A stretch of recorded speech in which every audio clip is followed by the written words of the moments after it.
ओम ब्रह्म सत्यम सर्वदा।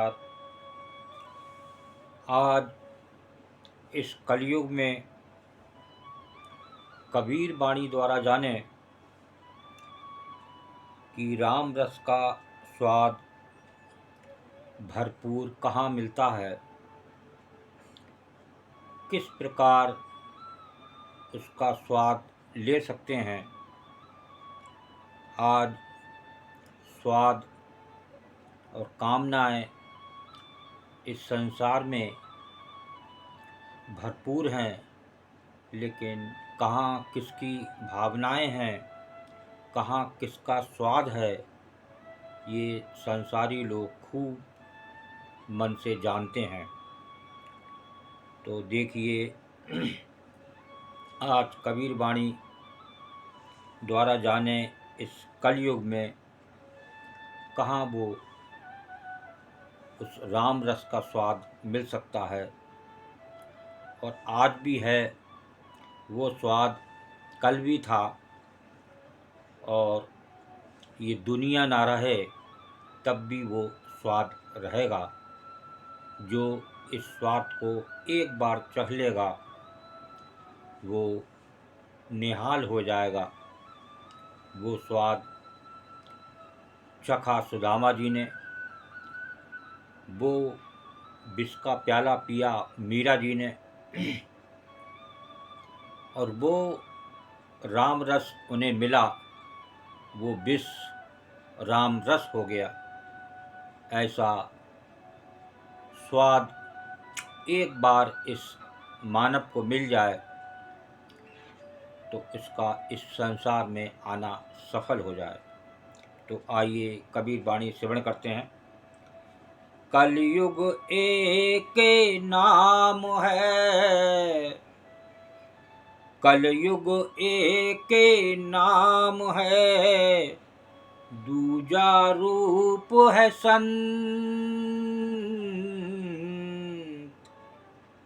कलयुग एक नाम है, दूजा रूप है संत।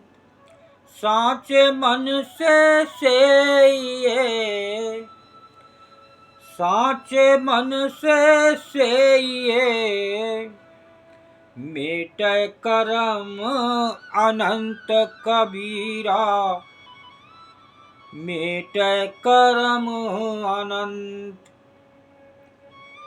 कलयुग एक नाम है, दूजा रूप है संत।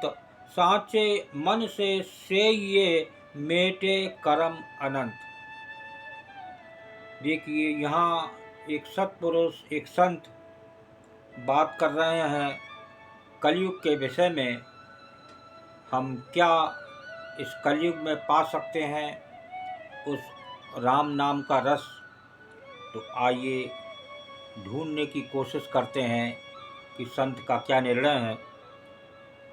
कलयुग में शांति और सद्गति पाने के लिए एक राम का नाम है, दूसरा संत का। देखिए, पहला राम का नाम और दूसरा संत का। इसलिए सच्चे हृदय से संतों की सेवा करो, जिससे जन्मों के दुष्कर्म नष्ट हो जाएं, मिट जाएं। जन्मों जन्मों के दुष्कर्म नष्ट हो जाते हैं एक राम के नाम से, दूसरा संत का। ये दो उपाय बता रहे हैं एक संत कबीरदास जी, जो खुद संत थे, एक महापुरुष थे, और कैसा जीवन था ये सब जानते हैं। आइए दूसरी वाणी क्या संदेश दे रही है उस राम के रस के बारे में, जो आज बात होगी राम के रस की। संत जहाँ सुमरण सदा, संत जहाँ सुमरण सदा,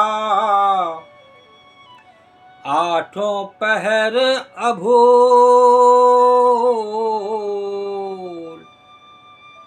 संत जहाँ सुमरण सदा, आठों पहर अभूल, भर भर पीबे राम रस, भर भर पीबे राम रस, प्रेम प्याला फूल कबीरा, प्रेम प्याला फूल।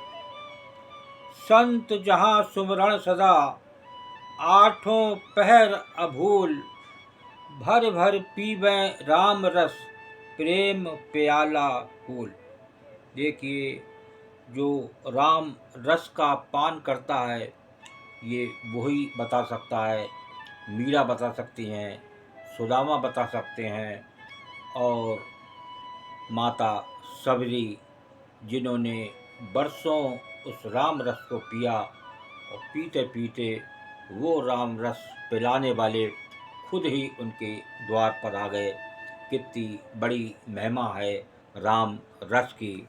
लेकिन हम संसारी लोग भटक रहे हैं और बाहर की दौड़ नित लगा रहे हैं, लेकिन बनने वाला है सुमिरन से।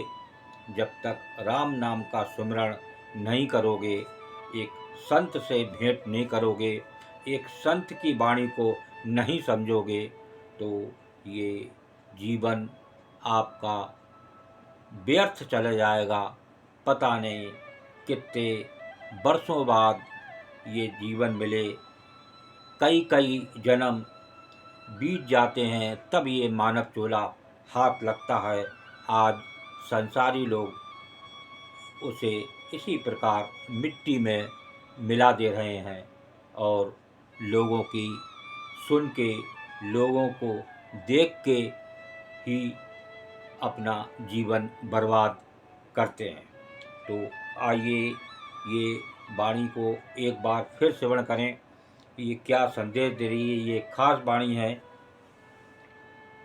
संत जहाँ सुमिरन सदा, आठों पहर अभूल, भर भर पीबे राम रस, प्रेम प्याला फूल।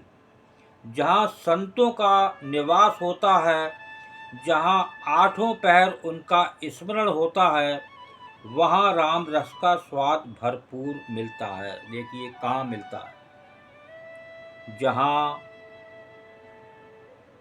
संतों का निवास हो और आठों पहर उनका स्मरण हो, वहाँ राम रस का स्वाद मिलता है। उसे पीकर आत्मा तृप्त हो जाती है। देखिए बहुत ही सुंदर बात, ये एक बाणी में सारा कुछ निचोड़ है।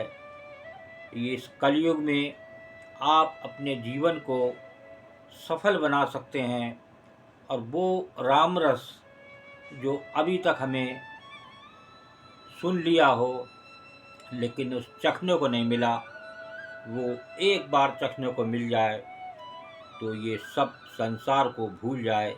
ये दुख रूप संसार, इसी में जो आवागमन का चक्कर हम लगा रहे हैं और कुछ नहीं पा रहे हैं, और एक और कामना रूपी पूजाओं में जुड़ गए, जिससे ये जीवन व्यर्थ हो गया। और यहाँ एक संत बता रहे हैं, जहाँ आठों पहर उनका स्मरण होता है, वहाँ मिलता है भरपूर राम रस। ऐसा नहीं है कि वो मटकी माखन की रखी है, जैसे कृष्ण कन्हैया जी ने उस माखन को चाट लिया, तो वो समय था, वो खुद कृष्ण जी थे, उन्होंने ऐसी राम रस को पिया तो वो मानव रूप में यहाँ संसार में आए, प्रभु श्री राम आए। आप भी आ सकते हैं, आपके लिए भी छूट है, लेकिन आपको उन आठों पहर स्मरण करना होगा, तब आप वो राम रस पिएंगे जिस प्रकार वो राम रस माता सबरी ने पिया और मीराबाई ने पिया और सुदामा जी ने पिया। इस प्रकार आप भी, वो भी मानव रूप में आए और उन्होंने राम रस को पिया, आप भी पी सकते हैं। आपके सामने ये वाणी बयान कर रही है। अगर आप आठों पहर एक प्रभु का भजन करते हैं तो निश्चित ही आपको वो राम रस मिलने वाला है। ओम ब्रह्म सत्यम सर्वदा। दास की कबीर वाणी अच्छी लगी हो तो ज़रूर शेयर करें। शायद कोई एक बंदा कोई चल पड़े और वो कितने लोगों का जीवन को सुधार दे। ओम ब्रह्म सत्यम सर्वदा।